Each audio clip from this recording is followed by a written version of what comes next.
شکست دل ہو خاموش لب ہے جبھی کو در پہ تیرے جھکایا. دل کے اندر اس کا یقین ہو کہ اللہ رب العزت نے ہدایت کا ضابطہ دعوت اللہ کو متعین فرمایا ہے. ہدایت کا ضابطہ دعوت اللہ کو متعین فرمایا ہے. دعوت اللہ دین کے کسی شعبے کا متبادل نہیں ہے اور دین کا کوئی شعبہ دعوت کا متبادل نہیں ہے.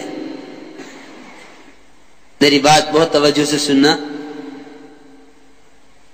اگر ہم یہ خیال کریں کہ ہاں کام ہے اور بھی کام ہے تو دعوت اللہ کا کوئی متبادل نہیں ہے. اور یہ بھی یاد رکھنا کہ دعوت اللہ دین کے کسی شعبے کا متبادل نہیں ہے کہ اس کو چھوڑ کر اس کو کر لیا جائے، اس کو چھوڑ کر اس کو کر لیا جائے. دعوت اللہ کا کوئی متبادل نہیں ہے اور محض دعوت دین کے شعبوں کا متبادل نہیں ہے، کیونکہ دین اور دعوت، تبلیغ اور تعلیم، یہ دونوں چیزیں ایک دوسرے کے ساتھ ایسی متلازم ہیں، ایک دوسرے کے ساتھ ایسی متلازم ہیں کہ یہ ایک دوسرے کا متبادل نہیں ہو سکتے. جو چیزیں آپس میں متلازم ہوتی ہیں وہ کسی شکل میں ایک دوسرے کا متبادل نہیں ہو سکتی. ہمیں دل کے گہرائیوں سے اس کا یقین ہو، کیونکہ میرے دوستو بزرگو عزیزو، دعوت اللہ سے بڑھ کر اللہ کے قرب کا کوئی ذریعہ نہیں ہے.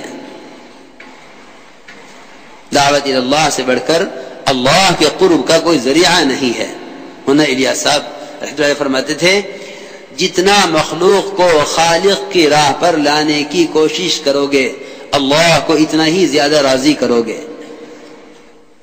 بلکہ ایک صحیح حدیث کا مفہوم ہے کہ اللہ کے دین کے جہد سے بڑھ کر کوئی عمل اللہ کے قرب کا نہیں ہے.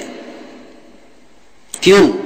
اس لیے کہ دعوت اللہ تمام اعمال میں، تمام فرائض میں، تمام نیکیوں میں، تمام عبادات میں، یہاں تک کہ ایمان جو تمام عبادات کی بنیاد اور اصل ہے، جس کے بغیر کسی عمل کا اعتبار بھی نہیں ہے اور جس کے بغیر عمل پر اجر بھی نہیں ہے اور جس کے بغیر اعمال پر استقامت بھی نہیں ہے اور جس کے بغیر اللہ کے وعدوں کا پورا ہونا بھی نہیں ہے، وہ ایمان، وہ بھی دعوت اللہ پر ہی بننا موقوف ہے. وہ ایمان بھی دعوت اللہ پر بننا موقوف ہے. مولانا الیاس صاحب کے ملفوظات میں ہے، حضرت کے ملفوظات خوب پڑھا کرو، خوب پڑھا کرو. حضرت کے ملفوظات میں ہے کہ یہ محنت ایمان اور اعمال کی تکمیل کے لیے ہے، تبلیغ صرف تعلیم کے لیے نہیں ہے، تبلیغ صرف تعلیم کے لیے نہیں ہے. حضرت کے ملفوظات میں ہے کہ دعوت اللہ، اس سے کلمہ نماز کا درست ہو جانا،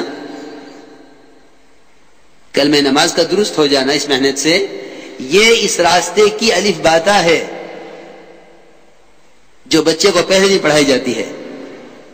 جیسے ہی کوئی کافر اسلام میں داخل ہوتا تھا سب سے پہلے اس کو بتایا جاتا تھا کہ یہ کلمہ لا الہ الا اللہ محمد رسول اللہ، یہ تیرے دخول کا، یہ تیرے دخول کا، یہ تیرے دخول کی علامت ہے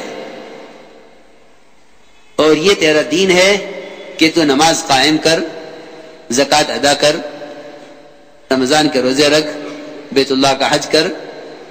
یہ فرائض اس کو پہلے دن تعلیم دیے جاتے تھے. اس لیے یہ بات یاد رکھنا کہ دعوت محض تعلیم عمل کے لیے نہیں ہے کہ اس کام سے عمل سیکھ کر یہ سمجھے کہ میں اس مدرسے سے فارغ ہو گیا ہوں